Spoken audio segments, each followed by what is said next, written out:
지금 한남동에 일이 있어서 가고 있는데 짧게 또 시장 얘기를 또 해드리려고 하는데, 한남동이나 그 용산 쪽에 또 최근에 좀 이슈가 많은데, 하이엔드 시장에 예를 들면은 오늘 촬영하고 있는 날이 7월 31일 목요일이에요. 근데 이제 그저께 원래 나인원은 75평 115억 경매 나온 거가 원래 매각 기일이었는데, 그래서 그게 감정가가 이제 115억이 나왔다 보니까, 왜냐면 작년 12월인가에 감정을 한 거예요. 근데 이제 그 사이에 좀 시세가 많이 올랐다 보니까 최근에 130억 찍혀 있고, 이래서 그거를 좀 사실 많이 주목하고 있었는데 그게 미뤄졌어요. 기일이 변경돼가지고. 그래서 이런 초고가 주택은 사실 경매 나오는 게 좀 흔치 않긴 해요. 나오려고 하다가도 어떻게든 안 나오게끔 경매 대상자, 기존 소유주가 부자인 경우가 많고 그러니까, 그래서 그게 원래대로 경매 진행됐으면은 얼마 됐을까 이거를 생각을 많이 했었는데, 그래서 한 100억, 110억 후반 정도 되려나 뭐 이런 생각 했거든요. 물론 이제 마지막에 최근에 130억 찍히긴 했지만, 뭐 경매인 거 감안하고 경매가 일반적으로 매매로 사는 것보다 조금 절차가 복잡하고 권리 같은 것들이 해결해야 되고, 기존에 거주하고 있던 사람하고도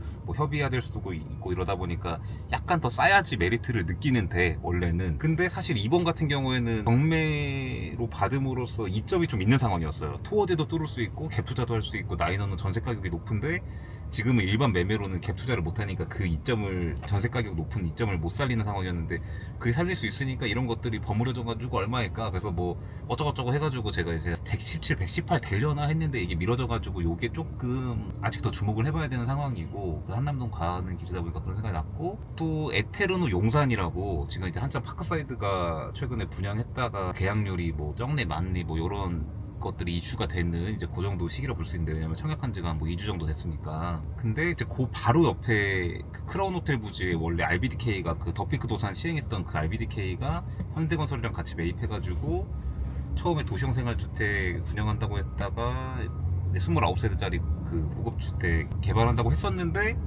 사실 올해 초부터 그거를 에테르노 시행사인 그 넥스플랜이 뭐 하게 된다고, 뭐 에테르노 뭐 쪽으로 나온다 이런 얘기가 있었는데, 저는 긴가민가 했거든요. 그 RBDK도 사실 워낙에 큰 시행사고 이래가지고. 근데 그게 최근에 그냥 기사로도 나오고, 그 기존의 RBDK 지분을 넥스플랜이 인수해서 그거를 넥스플랜이 같이 그 파트너로 현대건설이랑 하게 됐다. 그래서 지금은 얘기 나오고 있는 게 이제 에테르노 용산으로 가게 될 것 같다고.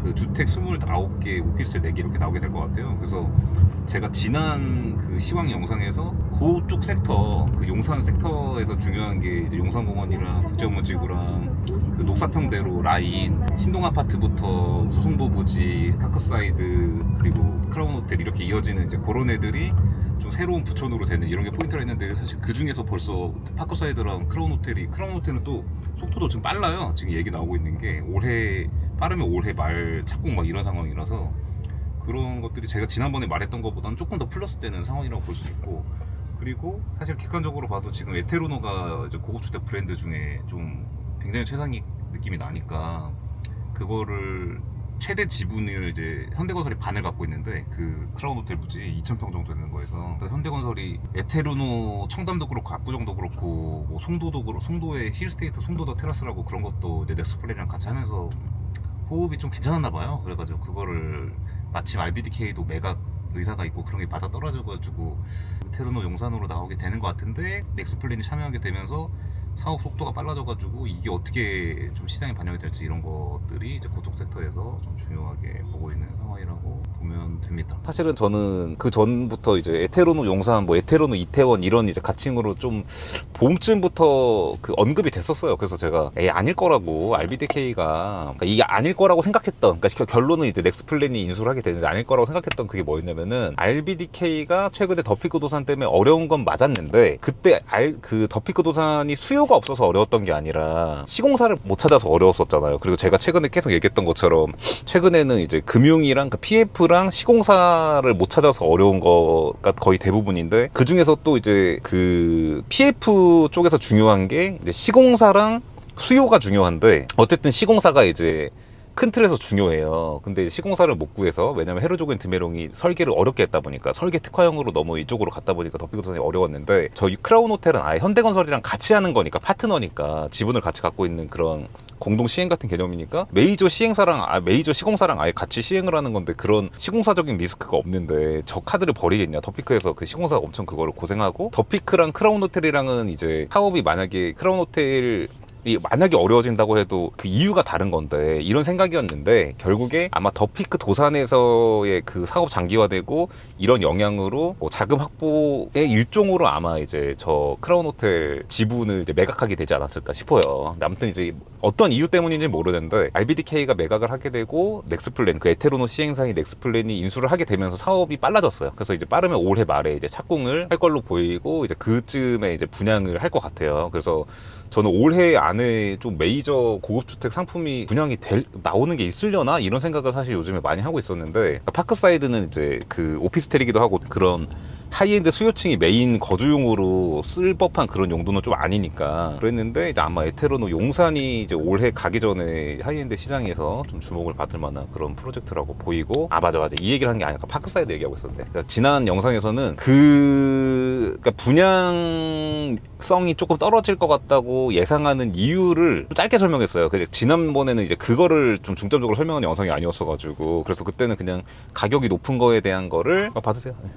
네, 그래서 파크사이드가 지금 아마 그 분양되는 걸로는 좀 오래 걸릴 건데, 그 이유가 사실은 비싸서가 아니라, 그러니까 상품이 별로라서 그래요. 한 줄로 얘기하면은 이게 조금 애매한데, 예를 들면은 평당 2억이라는 금액 자체가 지금 물론 엄청나게 비싼 거지만 그냥 우아할 만한 그건 아니잖아요. 반포 같은 데서도 사실 평당 2억은 흔하고, 지금 아소포도 2억 5천 찍고 이런 상황인데, 근데 예를 들면은 반포에 있는 한강뷰 아파트 나 뭐 아크로솔 포레스트 같은 거에서 평당 2억이라는 거를 못 받아들이는 게 아니라, 거기에 따닥따닥 붙어있는 오피스텔이 뭐 17평짜리가 평당 2억 받는 거, 뭐 이런 거에 대한 게 별로라는 거지. 예를 들면 그 유엔사 부지 땅에서 사실 평당 2억을 받아내기 어려웠던 건 아닌 것 같은데, 그래서 지금 상품 대비 가격이 비싸다고 하는 이제 그런 이야기입니다. 평당 2억에 대한 그 금액 자체가 회의적인 포인트가 아니고 약간 그런 상황이라고 보시면 될 것 같습니다. 아무튼 이제 금액이, 내가 지난번에 그냥 금액이 비싼 거를 맞아, 청약 경쟁률이 낮은 이유, 그거에 대해서 금액이 비싼 거를 이제 이기지 못한 것 같다 이렇게만 설명하고 넘어갔더니, 금액에만 좀 이렇게 그 포커스가 돼가지고 질문이 많이 왔었는데, 그거에 대한 이제 그래서 부연 설명 드려야겠다라고 생각했던 거예요. 그래서 평당 2억 자체가 이제 말이 안 된다 이런 게 아니라, 사실은 제가 오래전부터 얘기했던, 그러니까 이미 뭐 만들어진 상품이니까 애매하긴 한데, 뭐 대형 면적으로 했다거나 그러면은 사실 유엔사 부지에 평당 2억이어도 지금 정도로 비싸다는 느낌은 들기 어렵죠. 그래서 제가 이제 상품이 중요하다고 이제 그런 얘기를 하는 건데, 지금은 어쩔 수 없이 세대수가 많고 세대당 면적도 작고 이러니까 더 뭔가 평당 2억에 대한 저항이 좀 센 상황이다라고 볼 수 있고, 그리고 지금 지난 영상에서도 말씀드린 것처럼 잘 돼도 한 20-30% 정도일 거라고, 사실 뭐 세부적인 분양률 몰라요. 저는 모르는데 잘 돼도 20-30%라고 할 거라고 했던 이유가, 그 좀 하이엔드 수요층들이 선호할 만한 그런 애들이 이 전체 세대수에서 한 적게 보면 10%, 많게 봐도 15% 이렇고 좀 플러스 알파가 있으니까, 당첨되고 계약하고 뭐 이런 사람도 있으니까 그거를 이제 좀 긍정적으로 봐도 20-30%라고 했던 건데, 사실 이 정도면은 초기 계약률 치고는 그렇게 적은 건 아니에요. 계약률 자체만 보면 초기에 저 정도 비싼 상품이 사실 초기에 20-30% 분양되고 이렇게 될 수도 있는 거지. 근데 이거에 대해서 제가 좀 아쉽다라고, 지금 이런 이제 분양 전략적으로 지금 흐름적으로 좀 타이트할 것 같다라고 강조를 하는 이유는 뭐냐면, 그냥 비슷한 상품성의 애들이 700개가 있는 게 아니라, 지금 그 용산공원이 보이는 그런 30평대 애들이랑 뭐 좀 바깥에 노출되어 있는 그런 세대 간섭이 조금 덜한 애들, 그러니까 완전 따닥따닥 붙어있지 않은 이런 애들이 먼저 20-30%가 나가고, 그 나머지 70%, 80% 정도를 팔아야 되는 상황이라서 제가 타이트할 것 같다라고 얘기를 하는 상황인 거죠. 그리고 거기다가 이거는 이제 사업장에 그 처해 있는 상황도 좀 난이도가 높긴 했던 게, 일반적인 우리가 하이엔드 분양 사업장 같았으면은 제가 방금 말한 누가 봐도 이 단지 안에서 선호할 법한 그런 데를 좀 잠근다거나 먼저 그 분양을 못 받게 지금 시행사가 잠갔다가 나중에 천천히 그거를 풀게끔, 안 그러면 거기로 수요가 먼저 몰리고 좋은 게 다 팔려버리고 나중에 안 좋은 것만 남으면 더 홍보도 어렵고 팔기 어려운 이런 상황들이 있으니까, 보통 그거를 이제 시행사 회사들이 그런 식으로 마케팅 운영을 하잖아요. 근데 여기는 공개 청약을 해야 되다 보니까 그게 할 수가 없었던 상황인 거예요. 그러니까 펜트고 뭐 로열이고 뭐고. 그래서 어쩔 수 없이 그냥 공개 청약을 해야 되는 상황이라 그것만 먼저 쏙 빠져나가는 거를 방지할 수가 없는 제도적인 좀 상황에 처해 있었던 거죠. 그것 때문에 지금 파크사이드는 제가 좀 나이브하다고 얘기했던 게 그런 거예요. 저런 이제 좀 불리한 조건 속에서 분양을 해야 되는데도 긍정적으로 보고 있는 것 같다고, 상황을. 그 정도입니다. 포제스 한강 공 사전 점검이 있는 것 같던데. 포제스 한강. 포제스 한강이 이번 주 주말에 사전 점검인데 아마 가서 하드웨어랑 그 한강뷰는 엄청나게 좋을 것 같아요. 그래서 유튜브 영상 쪽으로 엄청 잘 나올 것 같은데, 그게 지금 그 전부터 조금 포제스 한강 단지 내부적으로 그 이슈가 있었던, 이게 거의 뭐 나이너 아서포랑 같은 선상에서 좋다, 그 나이너 아서포 가격이 저렇게 쭉쭉 가니까 포제스 한강도 좋지, 약간 이런 논리가 좀 일부 있다고 볼 수 있거든요, 단지 내부적으로 이슈에서는.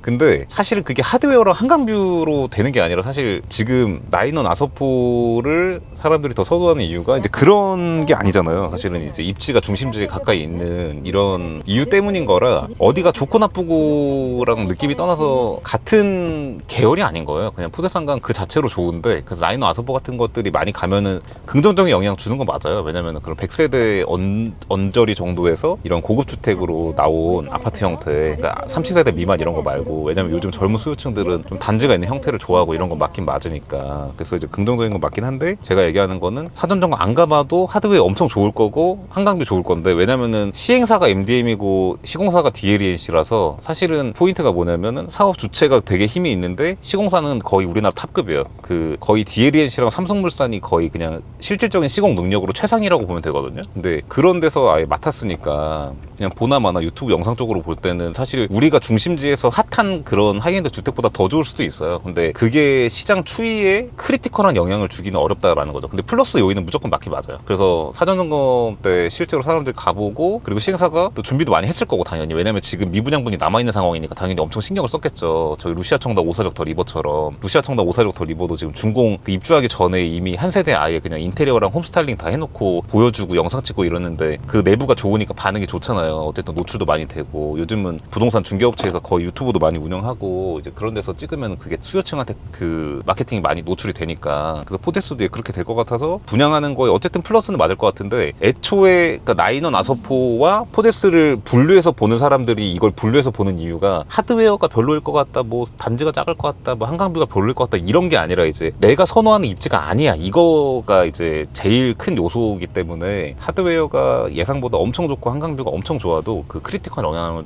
주기는 어렵고. 근데 포제스 한강 전망은 전반적인 사실 하이엔드 주택 시장이 좀 주춤하기가 어려운 상황이 있어서, 지금 단기적으로는 대출 규제 이후에 그냥 이거는 실제로 영향이 있어서가 아니라 그냥 이 정도의 큰 변화가 나오면 원래 시장이 멈춰요, 잠깐. 일단은 그냥 관망을 하는 거죠. 일반인들이 부동산 업자도 아니고 이거 맨날 들여다보는 사람도 아니기 때문에 뭔가 큰 변화가 있다 보다, 그럼 어떻게 돌아가는지 좀 지켜보자, 이렇게 되는 거라, 그런 영향으로 거래량이 줄고 이런 느낌이지, 수요세가 줄거나 실질적인 영향이 있진 않아요. 애초에 하이엔드 주택 시장은 그 대출받는 시장도 아니고 하니까. 그래서 전반적인 시장에 가면은 포제스 한강은 이제 분양 소진되는 건 사실 시간 문제지 어려울 것 같지 않고, 이게 그런 뭐 구석탱이의 조그만 단지에서 30세대 미만 이런 고급 빌라도 아니고 그런 아파트 형태로 100세대 넘는 MDM이랑 DLNC 조합이니까, 그래서 그런 거는 시간 문제지 그 어려울 것 같진 않은데, 한강뷰랑 하드웨어 영향은 크리티컬하진 않을 것 같다, 이 정도 생각입니다. 청담동에 이제 소형 하이엔드가 네네네. 계속 그동안에는 논현동이고 그렇죠. 강남역이고 이렇게 다녔는데, 네. 청담동에서 소형 하이엔드가 네. 아니, 오키드 청담은 그냥 없는 것 취급하시는 거예요? 아니, 없는 단지예요? 오키드 청담은 그냥 낄 때도 아니다. 아니, 어떤 의미인지 알지? 그러니까 영동대로는 그렇죠. 이제 약간 다른 섹터니까. 영동대- 청담동 중에서도 사실 제일 기대되는 거는 그 디아포즈 502가, 저는 이 중소형 하이엔드 오피스 단지에서 저 사실 뭐 옛날 한 3년 전부터 계속 얘기했는데, 입지로는 사실 디아포즈 502가 그냥 베스트 오브 베스트예요. 진짜 레이어 청담도 아니고, 레이어 청담도 완전히 코너를 접하고 있진 않아가지고 그 남쪽으로만 이렇게 많이 좀 면이 넓지, 그 서쪽으로는 좀 좁아가지고 그게 완전히 베스트 오브 베스트도 아닌데, 게다가 외관도 레이어는 사실 디아포즈만큼 임팩트가 적더라고. 이게 레이어가, 나는 그때 당시에는 차분하니 약간 그 우드톤, 오크톤으로 그게 고급스러웠는데, 내부는 오히려 디아포제가 너무 하얗다고 막 이제 그런 피드백이 많았어요. 근데 이제 외관도 같은 계열이거든요, 컬러감이.